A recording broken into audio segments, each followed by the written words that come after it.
PT Bio Farma memproduksi alat diagnosis COVID-19 dengan metode kumur. Alat tersebut dinamai Biosaliva yang diklaim nyaman saat digunakan. Biosaliva memiliki sensitivitas hingga 95% sehingga dapat digunakan sebagai alternatif selain menggunakan PCR kit. Biosaliva juga telah mendapatkan izin edar dari Kementerian Kesehatan pada 1 April 2021. Umur simpan Biosaliva bisa mencapai 2 tahun. Sampel saliva juga dapat stabil di suhu ruangan hingga 30 dengan suhu minus 20 derajat Celcius dan suhu minus 80 derajat Celcius. Bio Farma telah melakukan uji post-market di Kementerian Kesehatan dan di 3 laboratorium. Pengguna biosaliva dianjurkan untuk tidak makan, minum, dan merokok selama 1 jam sebelum berkumur. Biosaliva digunakan dengan cara berkumur di bagian tenggorokan dalam. Produk ini menjawab tantangan laboratorium klinis akan kebutuhan testing dengan kondisi lapangan di Indonesia yang umumnya jauh dari fasilitas kesehatan. Diharapkan pula, tes PCR dengan metode kumur ini dapat berkontribusi dalam meningkatkan kapasitas tracing nasional, terutama untuk kalangan anak-anak dan lansia yang membutuhkan kenyamanan lebih dalam pengambilan sampel. Kedepannya, proses pengambilan sampel dapat dilakukan di area non-medis dengan pengawasan tenaga kesehatan, sehingga mengurangi kerumunan dan menghindari kontak. Proses pengambilan sampel yang praktis juga memungkinkan pengambilan sampel dalam jumlah yang besar tanpa perlu menambahkan tenaga medis. Ya, pemirsa, PT Bio Farma memproduksi Biosaliva yang diklaim lebih nyaman digunakan untuk mendeteksi COVID dalam tubuh. Lalu apa keunggulan Biosaliva dibandingkan tes COVID yang lain? Dan untuk membahasnya, kita bergabung dengan 2 narasumber kita siang ini, Iwan Setiawan selaku Head of Corporate Communications PT Bio Farma, serta Ahmad Rusdan Handoyo Utomo selaku ahli biologi molekuler yang juga sebagai dosen pasca sarjana program Magister Biomedik Universitas Yarsi. Selamat siang Pak Iwan dan Pak Ahmad. Selamat siang, Bang Gita. Selamat siang, Bang Gita. Baik, siang, Pak Iwan. Ya, terima kasih. Terima kasih sudah bergabung bersama kami siang ini, dan Pak Iwan dan juga Pak Ahmad. Sebelum kita mulai dialog, berikut kita simak penjelasan dan juga cara penggunaan Biosaliva.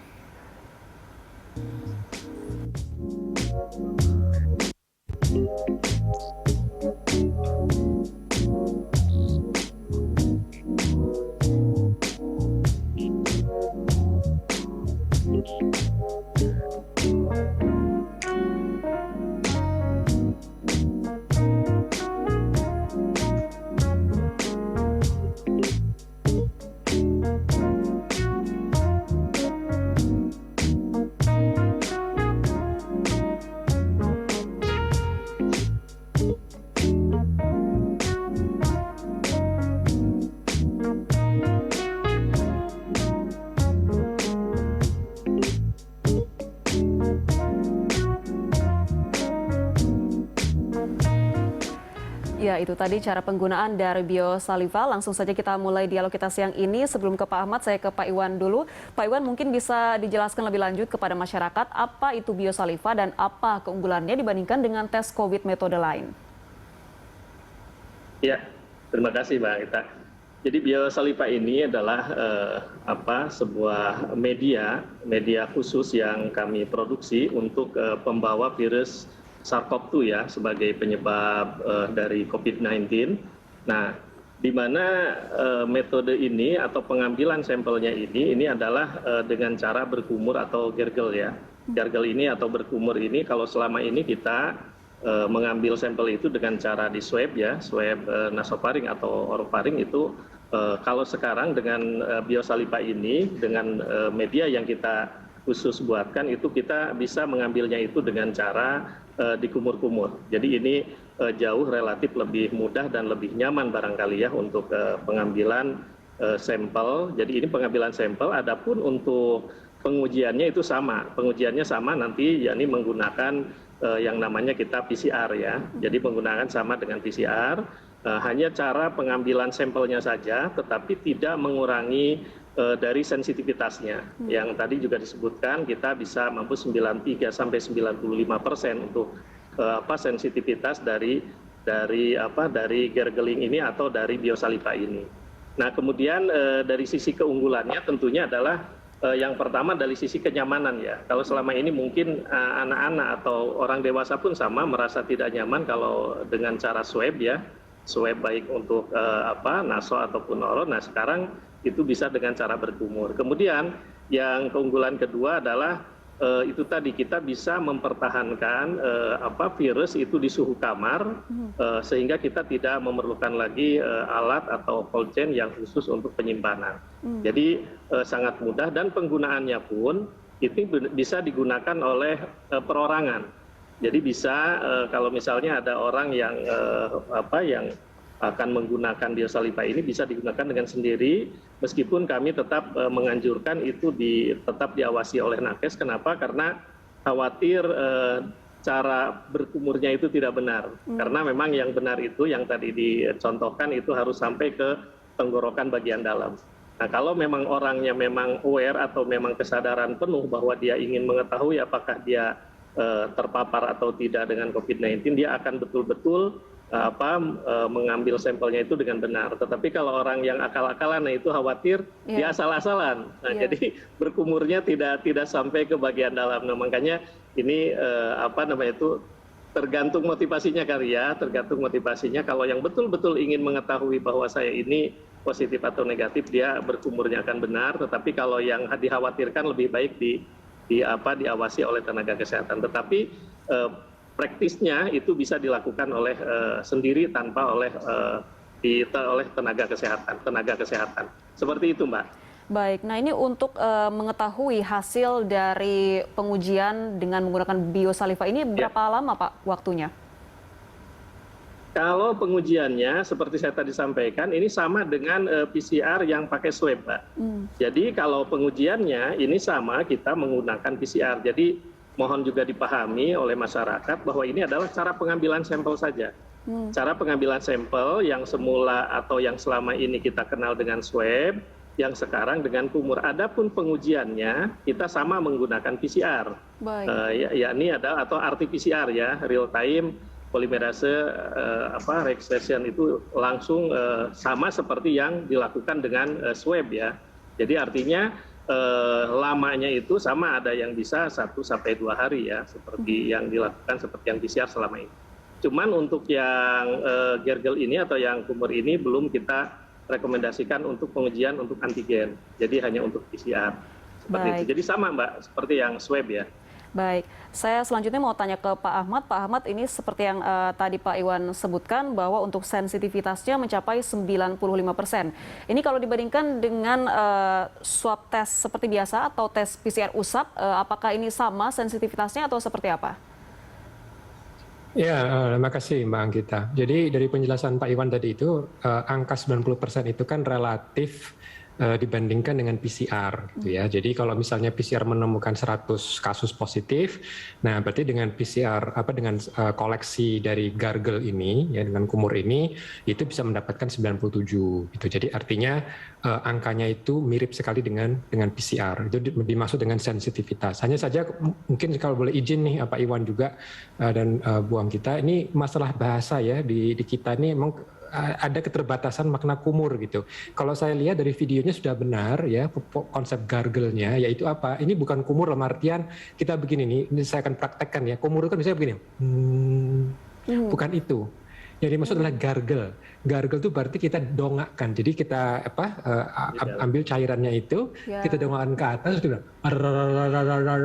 Nah itu. Jadi untuk mendapatkan area di sini, di tenggorokan yang bawah. Nah gitu. Jadi ini memang sebetulnya kalau saya boleh usul namanya biogargle sebetulnya ya. Nah saya nggak tahu ini masalah bahasa Indonesia nih Pak Iwan ya.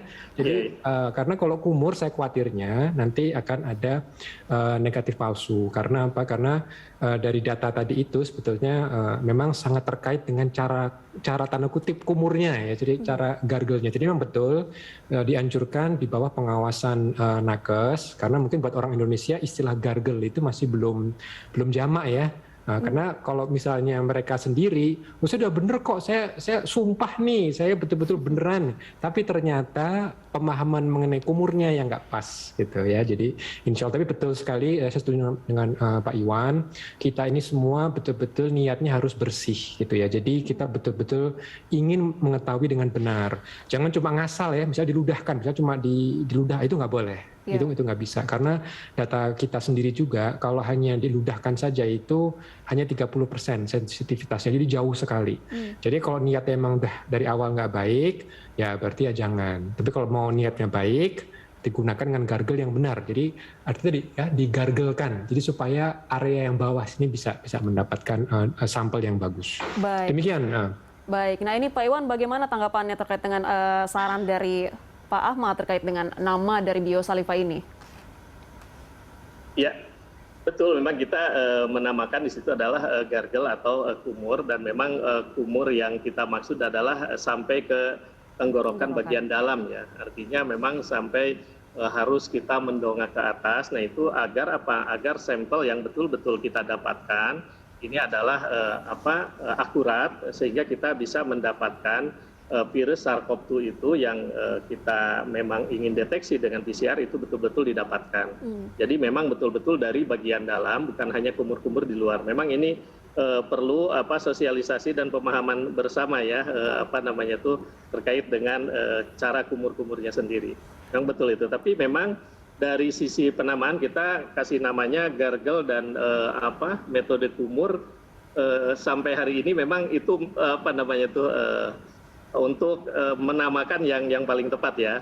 Ya. Dan mudah-mudahan nanti bisa dipahami oleh masyarakat bahwa kumurnya itu bukan seperti kumur-kumur seperti biasa, tapi harus sampai mendongak dan itu masuk ke dalam tenggorokan bagian dalam, seperti itu. Baik, ini artinya harus dilakukan edukasi yang benar ya kepada masyarakat nanti ketika sudah dipasarkan secara luas. Baik Pak Iwan dan juga Pak Ahmad, kita akan lanjutkan dialog kita di segmen kedua usai jeda. Ya, kita lanjutkan dialog kita di segmen kedua Lunch Talk siang ini. Saya ke Pak Iwan terlebih dahulu. Pak Iwan, ini sebenarnya apa latar belakang dari Bio Farma memproduksi Biosaliva? Dan ini jika tingkat sensitivitasnya adalah 95%, bagaimana dengan tingkat akurasinya?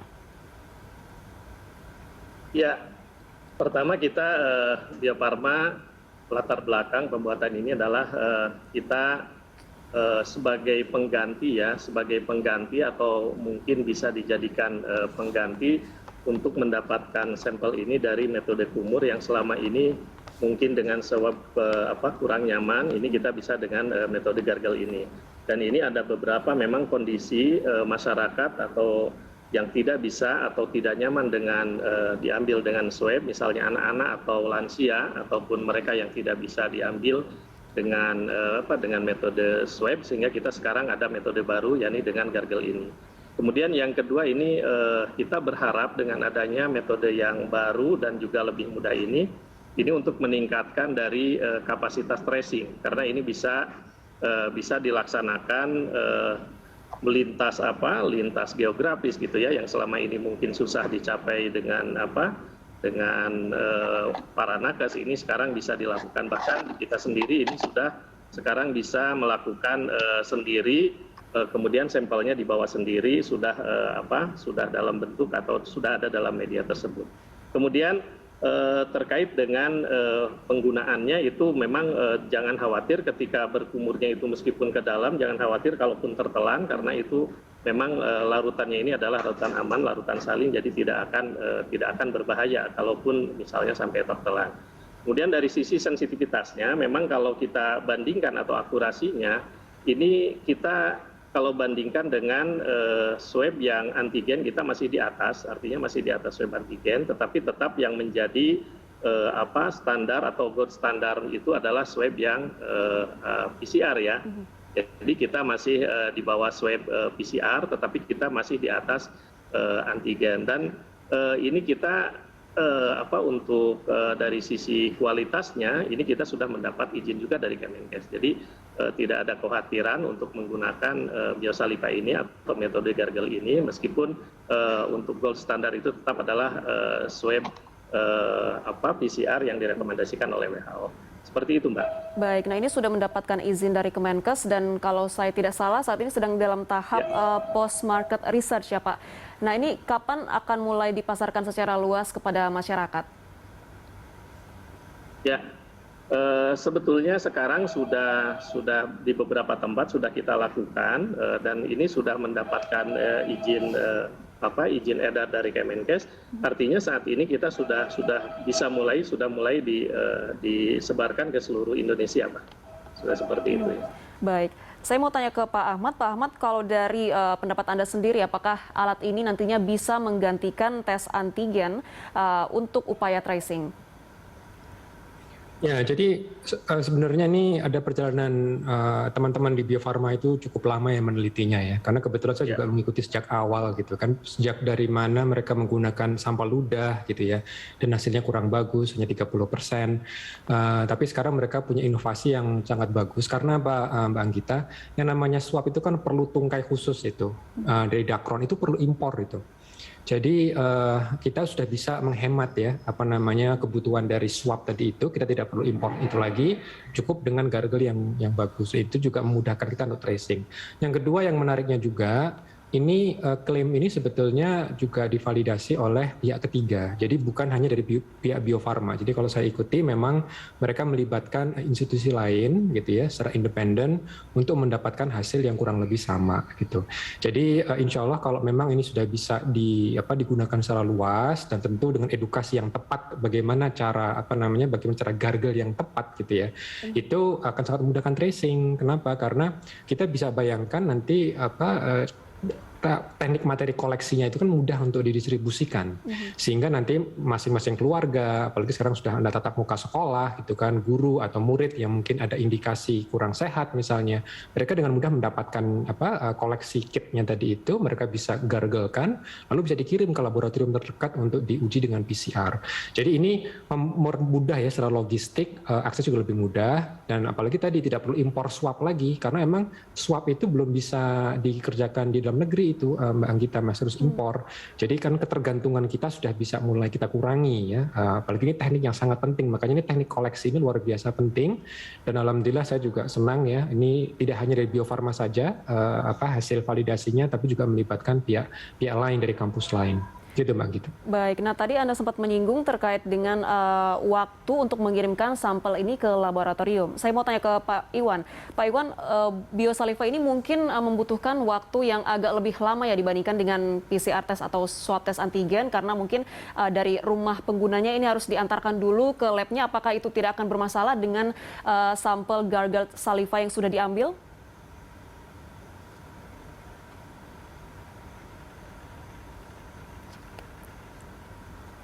Ya, Pak Iwan, mungkin bisa di-unmute dulu, Pak Iwan. Oh ya, maaf.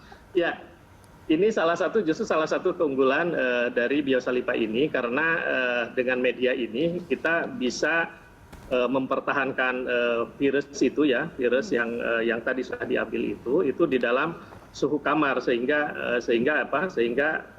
virusnya itu tidak akan mati atau nanti masih bisa dideteksi dengan PCR. Nah, ini adalah salah satu keunggulan kita di samping produk yang selama ini dipakai dengan swab yang itu harus dalam suhu tertentu. Tetapi ini kita bisa dalam suhu kamar. Jadi artinya ketika sudah digargle itu kemudian dimasukkan ke dalam media yang kita namakan biosaliva, nah itu kita bisa di dalam suhu kamar. Itu bisa bertahan lama, Pak. Baik, artinya dari suhu sendiri tidak harus mengikuti suhu tertentu ya untuk penyimpanan sampelnya. Nah, ini Betul. kalau untuk kisaran harganya akan berada di rentang berapa, Pak, nanti? Kalau untuk harga ini tentunya kalau misalnya, karena ini kan ada pelayanan, ada produk ya. Kalau pelayanan untuk pemeriksaan PCR, nah ini kan kemarin sudah ada keputusan dari pemerintah bahwa kita harus di bawah 500 ya. Artinya untuk PCR menggunakan gargle atau menggunakan swab, harganya itu pasti harus di bawah 500. Itu sekitar di kita 495. Itu kalau untuk pelayanannya ya Mbak, ya artinya gargle dengan kumut plus dengan ujinya PCR-nya itu di 495. Tetapi kalau mau membeli produknya khusus, gargle-nya khusus gitu ya, biosalivanya khusus, nah itu kita di sekitar harga 50.000. Tetapi PCR-nya nanti harus dia harus datang ke lab untuk untuk diperiksakan kan begitu. Nah, tetapi jadi ada dua jenis, ada memang plus pelayanan, ada juga yang memang biosalivanya sendiri itu yang bisa dibeli sendiri itu seharga kurang lebih 50.000. Seperti itu, Mbak. Baik, nah ini Pak, apakah benar biosaliva ini bisa mendeteksi strain corona yang ada di Indonesia? Ya, betul. Karena kemarin kita salah satu juga ini keunggulannya ketika kemarin kita pengembangannya itu semua sampel yang dideteksi dengan ini adalah sampel-sampel yang ada di Indonesia. Bahkan kita kemarin sudah melakukan melakukan bioinformatic alignment ya, itu dilakukan pengetesan, itu juga kita bisa mengantisipasi atau mendeteksi dari varian-varian mutasi virus yang ada dari COVID-19 ini. Dari yang alpha, beta, kemudian yang kappa juga gitu bisa dideteksi. Ada 10 varian yang sudah kita lakukan uji coba, itu semuanya kalau ada varian atau mutasi virusnya ini masih bisa dideteksi dengan biosaliva ini. Seperti Baik, itu. 10 varian yang ada di Indonesia bisa dideteksi dengan biosaliva. Ya. Pak Ahmad, bagaimana tanggapannya? Silakan. Ya, jadi ini untuk mendeteksinya bisa ya. Tapi yang pasti kita tidak tahu yang mana. Jadi ini dua hal yang berbeda gitu ya. Jadi misalnya nih seorang ini dia punya varian mu misalnya gitu, lagi baru nih, varian mu gitu kan. Nanti biosaliva ini tentu saja nggak masalah. Ini ada nih, ada SARS-CoV-2 gitu kan. Tapi memang tidak bisa mengatakan ini variannya namanya apa, tidak bisa. Jadi itu standar ya. Karena setelah yang tadi Pak Iwan katakan bahwa tulang punggung dari pemeriksaan ini masih PCR gitu kan. Yang beda itu hanya koleksinya saja gitu. Dan betul kalau kita lihat dari bioinformatic alignment-nya itu kan semua target PCR kita di Indonesia, seluruh laboratorium itu mentargetkan wilayah yang masih lestari. Jadi yang belum bermutasi gitu. Jadi nggak ada masalah. Cuma masalahnya yang kuncinya adalah cara kumur yang baik atau cara gargle yang baik. Itu di situ.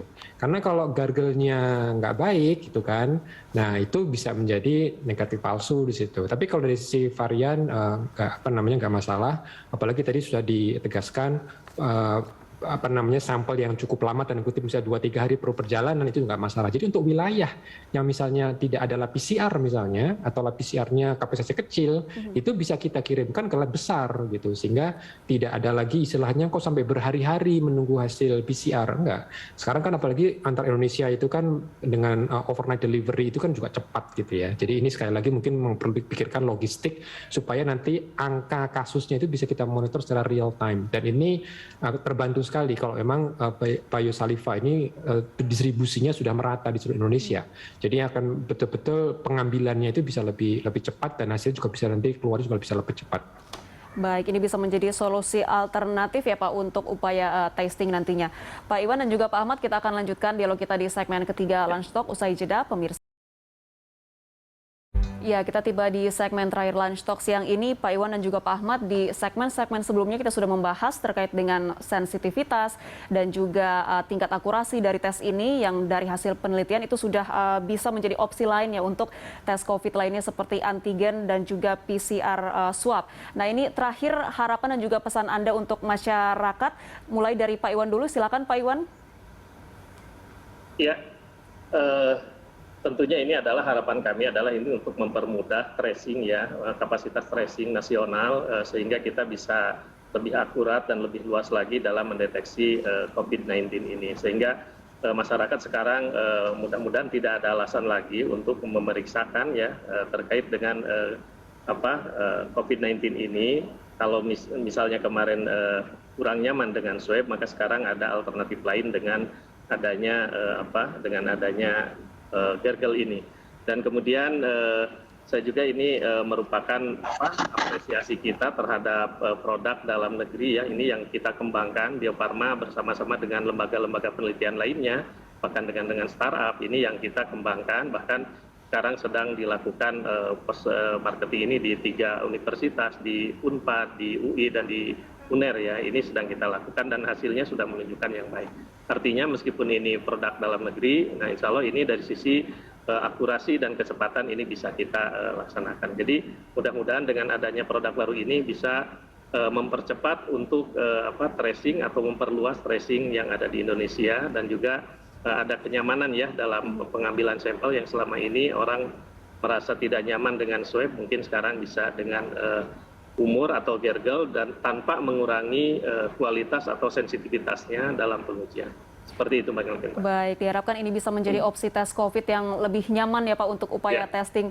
Pak Ahmad, silakan closing statement dari Anda. Ya, terima kasih Mbak Gita. Terima kasih Pak Iwan. Jadi kita perlu sadarkan masyarakat juga ya, bagian edukasi yang humanis juga ke masyarakat bahwa kita semua ini punya kontribusi. Kontribusi kita salah satunya adalah berpartisipasi aktif dalam upaya kontak telusur pemerintah. Jadi pemerintah dengan menyelenggarakan tes PCR, apalagi sekarang BUMN, Bio Farma juga sudah punya inovasi baru terkait koleksi kitnya. Sekarang kita juga butuh kesadaran masyarakat untuk memutus rantai penularan. Kenapa sih kita perlu melakukan kontak telusur? Karena penularan virus ini tidak hanya ditularkan oleh mereka yang bergejala, tetapi juga oleh mereka yang belum atau tidak bergejala.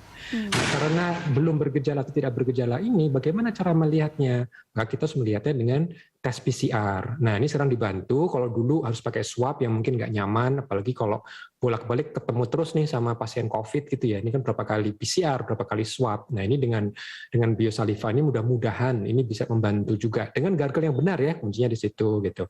Jadi artinya masyarakat tolong jangan lagi berpikir bahwa ini ada upaya meng-COVID-kan, tidak ada sama sekali. Justru kita harus betul-betul tahu apakah kita termasuk yang terpapar dan berpotensi untuk menularkan. Makanya partisipasi aktif dengan kontak telusur ini sangat penting ya. Kita akan hilangkan semua stigma bahwa orang yang terpapar itu bukan orang jahat kan, tetapi kita perlu tahu siapa supaya kita bisa bantu isolasi sehingga orang lain bisa terjaga juga. Nah, semakin cepat kita berpartisipasi, semakin aktif kita untuk ikut serta, insya Allah pandemi juga bisa segera berakhir. Karena siapa sih yang pengen seperti ini terus? Nggak ada kan? Kita juga pengen kembali ke dunia normal lagi gitu kan. Nah, maka dari itu mari kita ini bersama-sama ya berpartisipasi aktif dalam semua kegiatan, gunakan masker, jaga jarak, hindari kerumunan, dan kalau misalnya termasuk kontak erat, mungkin bisa gunakan dengan ini biosaliva ini, salah satu upaya kita insya Allah. Makasih, itu yang bisa sampaikan. Nasional nantinya ya Pak. Terima kasih banyak Pak Iwan dan juga Pak Ahmad sudah berbagi informasi bersama kami siang ini. Salam sehat selalu. Ya, terima kasih Mbak. Ya pemirsa, jangan kemana-mana, Lunch Talk akan segera kembali dengan